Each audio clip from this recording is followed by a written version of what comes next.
hard time learning it because of being left-handed. Oh, I never thought of that. So today I'll show you how I made my own custom family Guess Who game. Now I got this idea a couple years ago. I saw somebody made their own custom Guess Who game. They just took a board and cut out a bunch of tiles and used metal hinges and just glued their friends and family's pictures on it. It was real simple. So I kind of did a variation on their board. I made it a different size, and I didn't use hinges the way that they did. They bought these tiny little, 1-inch hinges, and I didn't want to buy 48 little hinges. I wanted to make my own. So I'll show you how I made them. But when you start this, there's 3 different ways you could make your own custom family Guess Who game. The first way, which everyone suggested to me, was just buy the board game, which we already own, and take out the pictures that are already in here. So there's all the different characters in here. Just pull out the picture and put in your family member. That's the easiest way. If you don't want to build the board, just buy a cheap version of the game and replace these pictures that are in here with your own pictures. That's a great idea, and that'll work.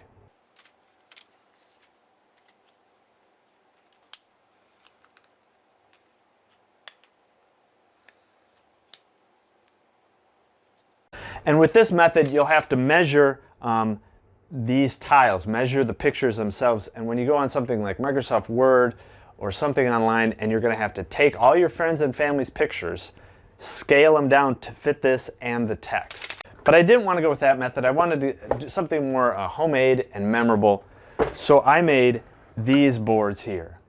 Now the first thing you're going to have to do is decide how many family or friends you're going to do. I did 24. I did 3 rows of 8. You could arrange these any way you want. You could do 4 rows of 6. But first you're going to have to start with doing the pictures on something like Microsoft Word. Then you'll make the tiles. Then you'll make the board. You can't decide on the board until you know how big the tiles are going to be. So you collected all your pictures, and ideally you want to get pictures of friends and family that have hats or glasses, or somebody that's really smiling or maybe sad, so that in the original game, when you're guessing, is your person have curly hair? Well, if everybody in your family or friends look the same, it's not as different. So I specifically picked pictures where, like, I'm wearing a hat, or somebody has their glasses on or sunglasses on. So you'll go on something like Microsoft Word, and you'll take all your pictures and you'll scale them down to the same size. That's the key. Is you want to make these tiles, when you print them off, all the same. Now my tiles are 2 inches by 2.5. So in Word you'll have your text box size, and they're all the same, and the font size is all the same, so it all fits. You print that out, and I have extra sheets that I printed out, and this is what they look like. I had all my family members printed out, and they're all the same size, and the text, they all fit on the same tile. So for the tiles themselves, I use this. It's a hardboard. It's only 12 bucks for a 4x8 sheet, which is way more than you need. Again, I needed to cut out total 72 tiles, but I did make some extra.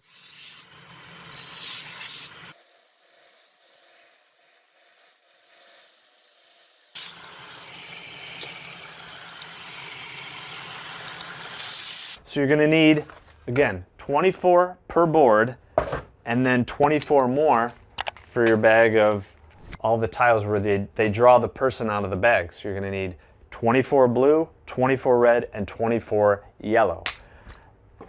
It's a good idea to make extra. So I printed extra sheets, and you're going to want lots of extra tiles too. So here's all these extra tiles, because it's a lot easier if something breaks or you crack one or something. You don't have to go back and make one.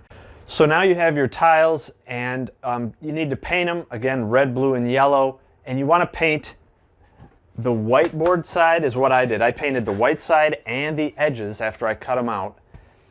But I was going to glue the pictures onto this brown side. For glue, I used this Super 77 adhesive. It's a spray foam. You spray it on, and then I was able to glue the paper onto the wood. You could use other glue. I have this E6000 glue, which I did use later on in the same project. You could use hot glue, anything that works. So you have your tiles with the pictures on there, and now you have to determine the spacing. And you can do whatever spacing you want.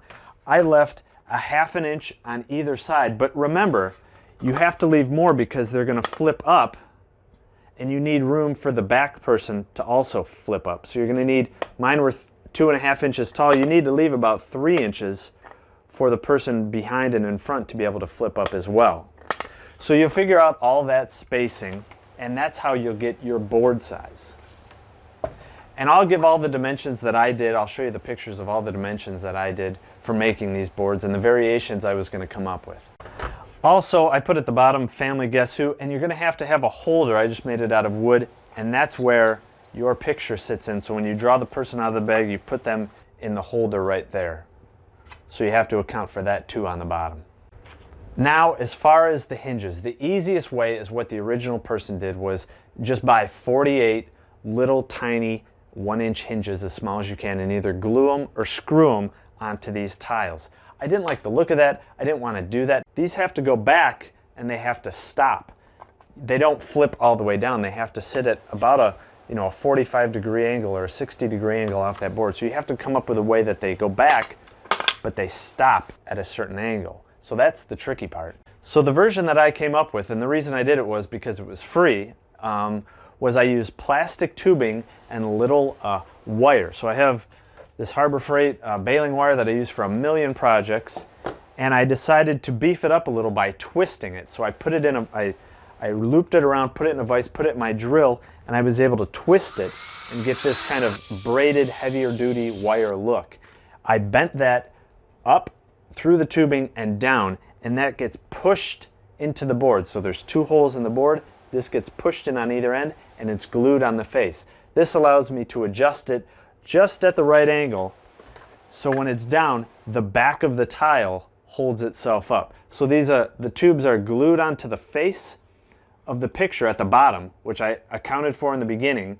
I left space a little bit of, a 1/4 inch at the bottom of each picture, and that the tile, as it goes back, holds itself up at the right angle. Now, as far as the wood I used to make this, I used cedar. It was from this board here. It was a board I had sitting in my shop for many years.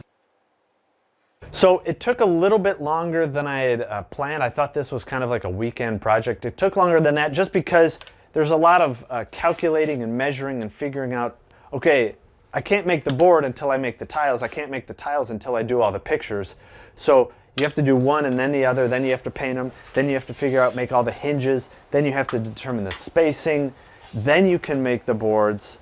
And so it just goes, it's incremental. You can't just work on whatever you want. You have to do everything in order.